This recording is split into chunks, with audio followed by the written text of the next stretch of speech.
Get ready for the dictation. 10 seconds.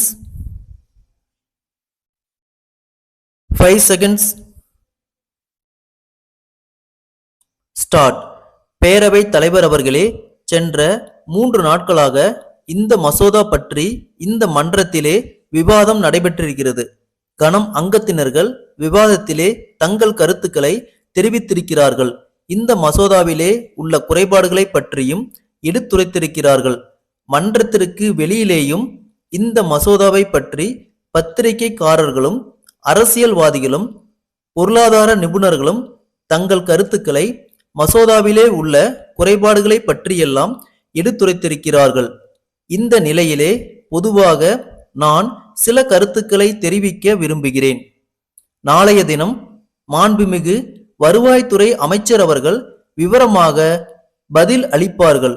இந்த மசோதா பற்றி பல குறைபாடுகள் சொல்லப்படுகின்றன.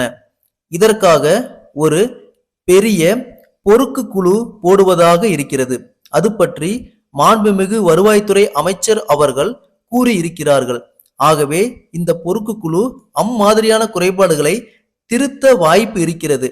நாங்கள் தயாரித்த இந்த மசோதாவில் குற்றம் ஒன்றும் இல்லை, திருத்தக்கூடியது ஒன்றும் இல்லை என நாங்கள் சொல்லவில்லை.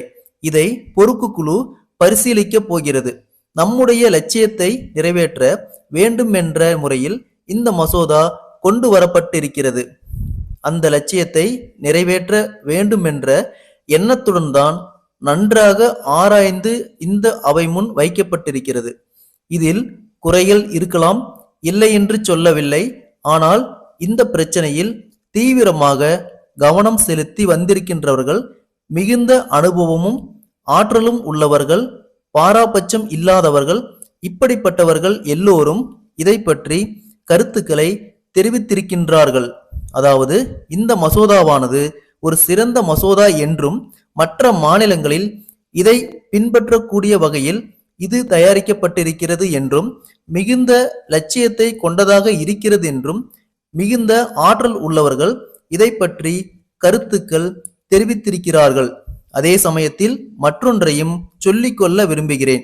இந்த மசோதாவின் முக்கியமான நோக்கம் விவசாய உற்பத்தியை இதன் மூலம் அதிகமாக பெருக்க வேண்டும் என்பதும் விவசாயம் அபிவிருத்தி அடைய வேண்டும் என்பதுதான். கிராமங்களில் உள்ளவர்கள் தேசிய வருமானம் உயர வேண்டும் என்பதுதான் இந்த மசோதாவின் முக்கியமான லட்சியம். நம்மிடையே இருக்கக்கூடிய முக்கியமான தொழில் விவசாயம். அத்துடன் மற்ற தொழில்களும் கனரக தொழில்களும் பெருக வேண்டியதுதான். அவைகளிலும் கவனம் செலுத்தப்பட்டுத்தான் வருகிறது. அத்துடன் விவசாயத்திலும் அதிகப்படியான உற்பத்தியை பெருக்க வேண்டுமென்ற அடிப்படையில்தான் இந்த மசோதா கொண்டு வரப்பட்டிருக்கிறது. நம்முடைய நாட்டை பொறுத்த மட்டில் விவசாய உற்பத்தி பெருக வேண்டும் என்பதுதான் லட்சியம். இப்போது போதிய அளவு விவசாய உற்பத்தி பெருகவில்லை. அதனால் நாம் எடுத்துக்கொண்டிருக்கக்கூடிய அடிப்படை லட்சியம் அதை பெருக்க வேண்டும் என்பதுதான். இந்த அடிப்படையில்தான் இந்த மசோதா கொண்டு வரப்பட்டிருக்கின்றது. ஆனால் இதை எதிர்ப்பதன் மூலம் இந்த மசோதாவின் மூலமாக நிலத்தின் உற்பத்தியை எவ்வாறு பெருக்குவது என்பதை பற்றி தவறாக சிலர் குறை கூறுகிறார்கள்.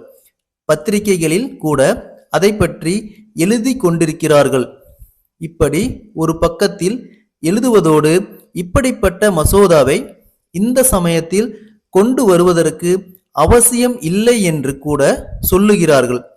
இந்த அரசாங்கத்தை பொறுத்தவரை இந்த மசோதாவை கொண்டு வருவதன் நோக்கம் விவசாய உற்பத்தியை பெருக்குவதற்காகத்தான் என்பதை நான் உறுதியாக கூற விரும்புகிறேன். ஏனென்றால் சிலரிடத்திலே தவறான அபிப்பிராயம் இப்பொழுது இருக்கிறது. யாரிடத்தில் நிலம் குவிந்து கிடக்கிறதோ அவரிடமிருந்து நிலத்தை எடுத்து கொடுத்தால் அதனால் விவசாயம் பாதிக்கப்படும் என்று சொல்லுகின்றார்கள். அதனால் விவசாயம் பாதிக்கப்படாது. அதிகப்படியான நிலம் வைத்து கொண்டிருப்பவர்களால் போதிய அளவு கவனம் செலுத்த முடியாது. ஸ்டாப்.